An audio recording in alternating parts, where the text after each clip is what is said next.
অসংখ্য জুলাই যোদ্ধার রক্তের বিনিময়ে এবং পঙ্গুত্ব আহতর বিনিময়ে এই সরকার প্রতিষ্ঠিত হয়েছে।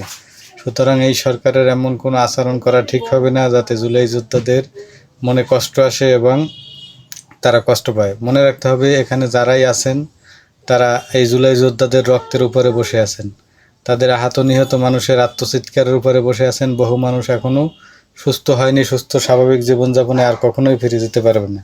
তাদের রক্তের উপরে দাঁড়িয়ে এমন কোনো কাজ করা ঠিক হবে না যেই কাজ তাদের মনে আঘাত দেয়।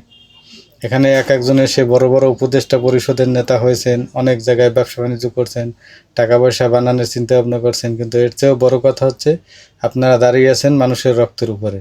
সুতরাং এই কথাটি সবসময় মনে রাখতে হবে যে এই এদের সাথে কোনো প্রকারের খারাপ আচরণ, খারাপ ব্যবহার হলে সেটা এই জাতি কখনোই মেনে নেবে না। শুধু এতটুকুই বললাম, এদের সাথে এমন কোনো আচরণ না হয় যে আচরণ দ্বারা জুলাই যোদ্ধারা কষ্ট পায়। কারণ তাদের ত্যাগের বিনিময়ে, রক্তের বিনিময়ে এই সরকার প্রতিষ্ঠিত এবং এই সরকারকে টিকিয়েও রেখেছে এই জুলাই যোদ্ধারা।